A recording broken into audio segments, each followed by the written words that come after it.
किं दानमनाकाङ्क्षं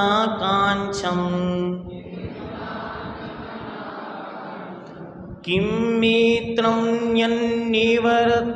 निवर्तयति पापा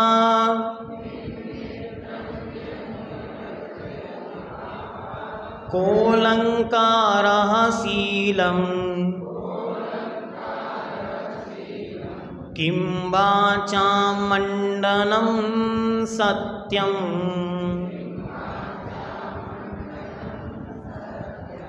किं दान मना कांक्षम किं मित्रम यन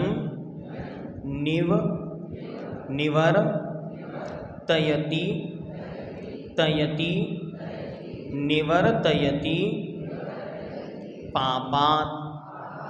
ऐसे करें, यन अलग कर दिया, उसके बाद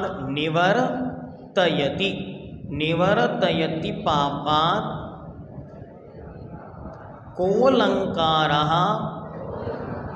रुकना नहीं है, को अलंकारा नहीं, कोऽलङ्कारः शीलम किं वाचाम मंडनम सत्यम। अर्थ देखते, किम दानम, दान क्या है? दान क्या है?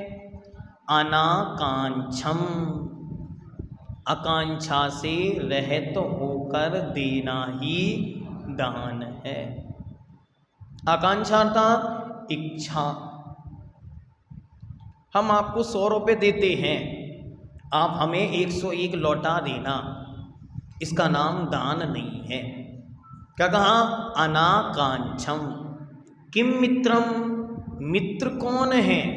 देखो अभी बोला तो पहले, वो यहाँ पर आ गया। मित्र कौन है? यत, जो पापात, पाप से, निवर्तयति, रोकता है, दूर करता है, उसका नाम मित्र है। इसलिए ढूंढना ऐसा कौन मित्र है कि जब पाप का नंबर आए तो वो रोक दे, वो कहे कि ये नहीं करना, बस वही मित्र है। अलंकार का, अलंकार मतलब आभूषण क्या है? कहते हैं शीलम, शील ही आभूषण है।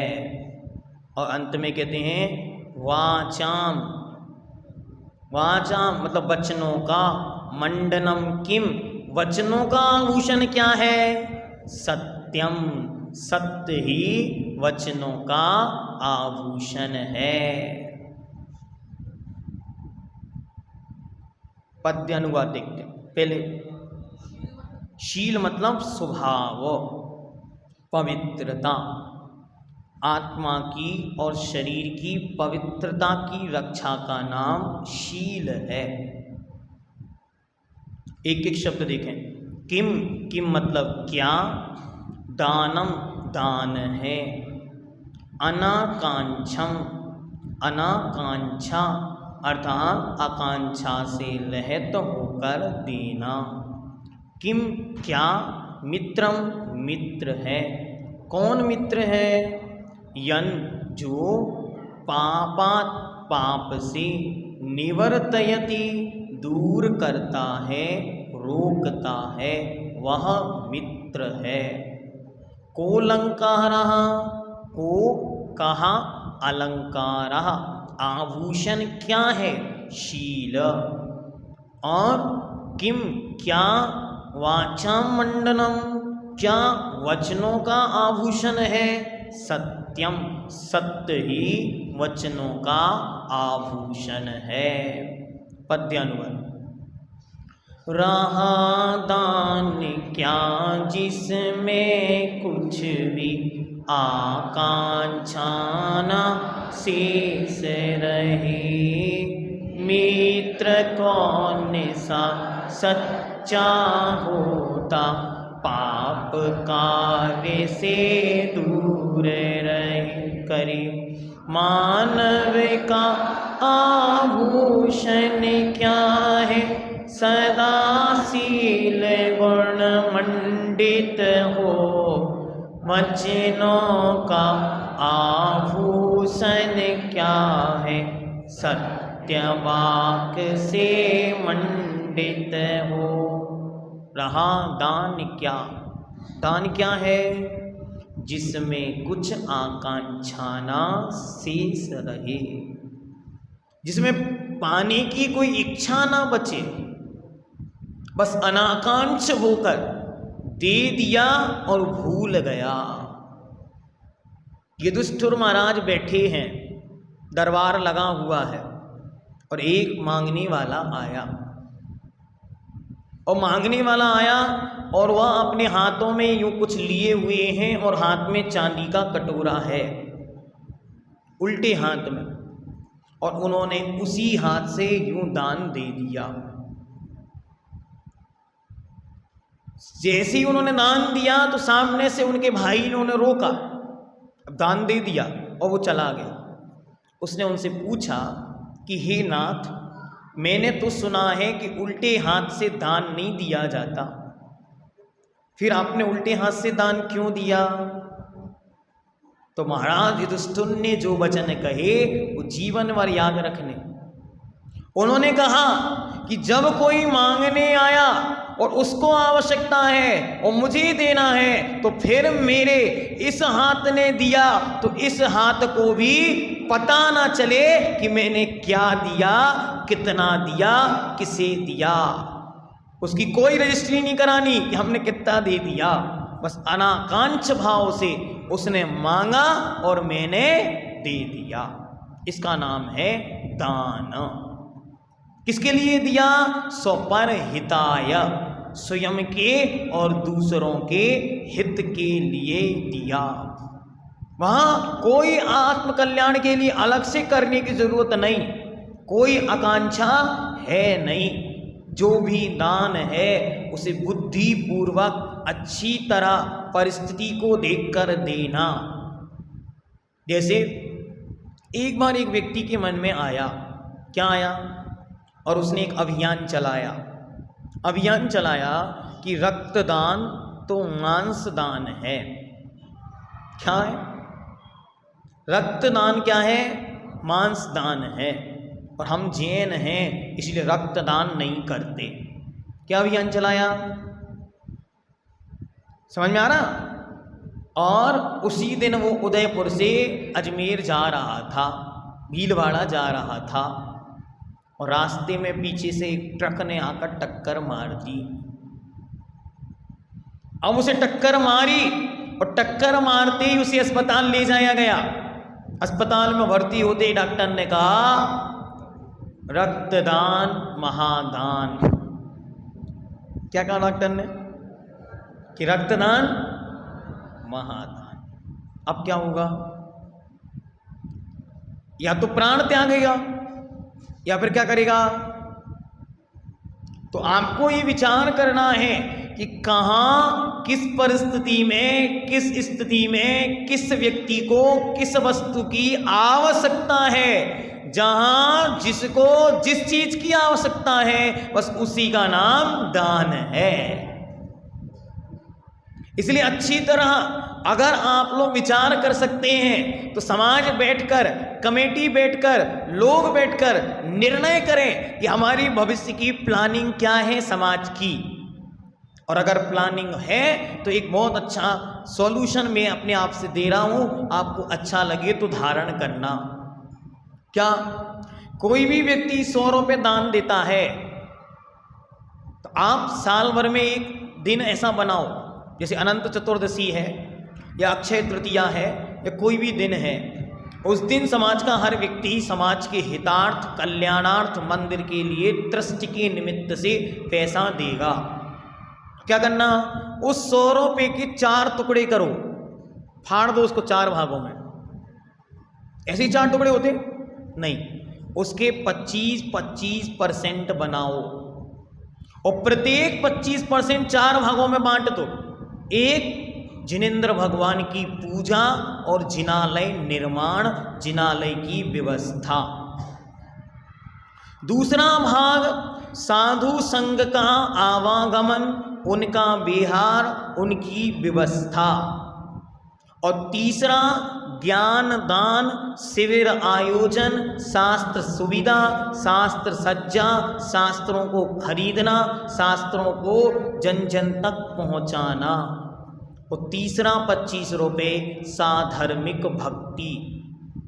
क्या होती है साधर्मिक भक्ति? हमारी समाज में यदि कोई ऐसा परिवार है जो अपनी आर्थिक स्थितियों से तंगी ग्रस्त है तो उसकी सहायता के लिए पैसा। अगर आपने कमेटी का पैसा, मंदिर का पैसा उसे 1 रुपये भी दिया तो बेचारा महापापी हो जाएगा, क्योंकि निर्माल्य का दोष लगेगा उसे। इसीलिए आप व्यवस्था पूर्वक पहले ही उस दान के 4 भाग कर दो, 4 डिब्बे रख दो सामने, भैया 25% चारों डिब्बों में डाल दो।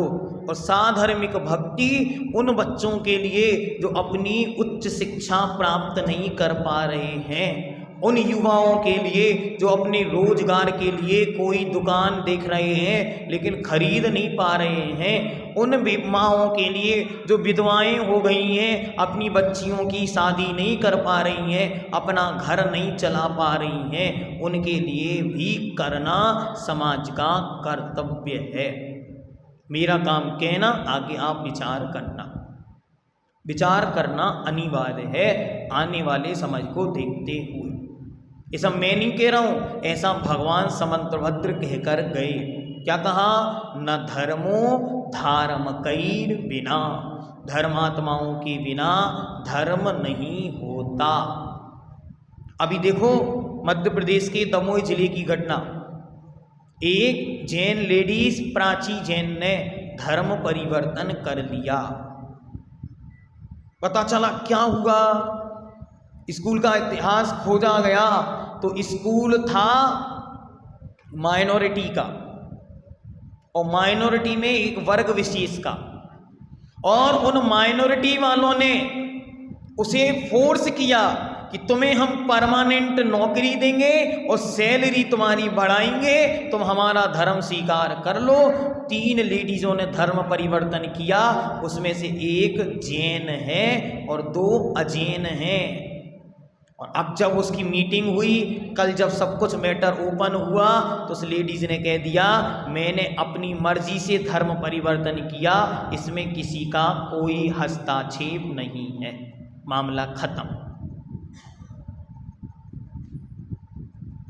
अब इस पर आप सब बैठकर विचार करें। समग्र भारत को विचार करना चाहिए। और ये कोई बहुत छोटे से एरिया में नहीं हुआ, जहां हजारों की संख्या में जैन समाज प्रवर्तमान है, रहती है, वहां की समाज के ऊपर प्रश्न चिन्ह लग गया, धब्बा लग गया कि समाज क्या कर रही है। क्या हमारी समाज अपने ही समाज के साधर्मियों के प्रति इतनी निर्दयी हो गई है कि उनको उनका सुख दुख दर्द दिखाई नहीं पड़ रहा है कि इसका पति नहीं रहा या इसके घर में कोई बीमारी आई है तो उसे किस चीज़ की आवश्यकता पड़ेगी, समाज कैसे उसका सहयोग करे। एक बात बहुत अच्छी तरह याद रखना, कोरोना काल में सबसे ज़्यादा यदि कोई दुखी हुआ तो मध्यम वर्गीय समाज हुआ। अमीरों के पास बहुत पैसा था, वो मात्र खर्च कर रहे थे, और गरीबों को सरकार लुटा लुटा कर दे रही थी, वो भी सड़क पर खड़े होकर मांग सकते थे। लेकिन मध्यम वर्ग के लोग ऐसे थे, ना तो कुछ बचा था ना किसी से मांग सकते थे। ये समाज का सत्य है। उनकी स्थिति ये थी कि ना तो सरकार से कुछ मिलना था, न समाज से कुछ मांग सकते थे, वे अपने पड़ोसी से भी ये नहीं कह सकते थे कि अब आटे का डिब्बा खाली हो गया है। ये स्थिति थी। इसलिए समाज जागरूक बने। लोग जो ये मंच बनते हैं, यहाँ वहाँ की बातें करते, यहाँ पेड़ लगाना, वहाँ पानी डालना, पक्षी को अन्न, इनको दाना, उनको रोल रखना, ये सारे के सारे जितने मंच और बने हैं समूह, उनको पहले इन पे काम करना चाहिए कि कहीं चिड़िया को आटा तो अब डाल रहे हो, कहीं कोई पंचेंद्रिय संगी पंचेंद्रिय समाज का आदमी आटे को तरस तो नहीं रहा है, इसको कौन देखेगा। क्योंकि बेचारा स्वाभिमान के वशीभूत किसी से कुछ कह नहीं पाता। लेकिन आप अपनी संवेदनाओं को जागृत करेंगे तो आपको परिस्थितियां दिखाई देंगी। इसलिए समाज जागरूक बने। अन्य में कहते हैं किम मित्रम यन निवर्तयति पापात्, जो पापों से दूर कर दे उसका नाम मित्र है। ऐसा मित्र अपने जीवन में जरूर बनाना जो आपको बता दे, हाथ पकड़ के रोक दे, ये मत करो, ये पाप है। ठीक है, ऐसा मित्र एक जिसको नहीं मिला अभी तक, आज से खोज करना। अलंकार क्या है? अलंकार है शील। शील अर्थात अपने आत्म परिणामों की रक्षा करना, अपनी देह की शुद्धि बनाए रखना, शादी के पूर्व कुशील मिथुन का सेवन नहीं करना और अच्छी तरह अपने जीवन पर्यंत जिसके साथ धार्मिक रीति नीति से संबंध स्थापित किया गया है उसके अलावा किसी अन्य स्त्री पुरुष या अन्य किसी और के साथ संबंध नहीं बनाना, इसी का नाम शील है। इस शील की पवित्रता के चलते ही सीता रावण के महलों में भी सुरक्षित रहकर आ गई। वहाँ भी उसे कोई वाल वाका नहीं हुआ और वहाँ वह सुरक्षित रही। इसीलिए शील की रक्षा महत्वपूर्ण है। माताओं को, अपनी बच्चियों को, एक किताब है जिसका नाम है शील मंजूषा और एक किताब है संस्कार मंजूषा, जो आपके ही पड़ोसी गांव की आरिका विज्ञानमती माता जी, उन्होंने इस किताब को लिखा है। तो आप लोग उस किताब को 150, 100, 150 किताबें हमेशा रखा करें, पहले से मंगा के रख लें। और जैसे ही आपको दिखे कि इस बच्चे 12 वर्ष 14 वर्ष के हो गए, एक बच्चे को और एक बच्ची को भेंट में दिया करें। और माताएं सबको अपने घर में ऐसे ग्रंथों की 1-1, 2-2 कहानियाँ उनको पढ़ के सुनानी चाहिए, बतानी चाहिए। उन्हें सीता की, सौमा की, अंजना की कहानियाँ सुनाने से उनको अपने जीवन में कुछ संस्कारों का बोध होगा। अंत में कहते हैं किम वाचाम मंडनम, और वचनों का आभूषण क्या है? तो सत्य ही वचनों का आभूषण है। हमने सत्य सत्य कह दिया, अब किसी को बुरा लग गया होगा तो हमने तो अमोघ वर्ष महाराज की बात का पालन कर लिया कि सत्य बोलना वचनों का आभूषण है।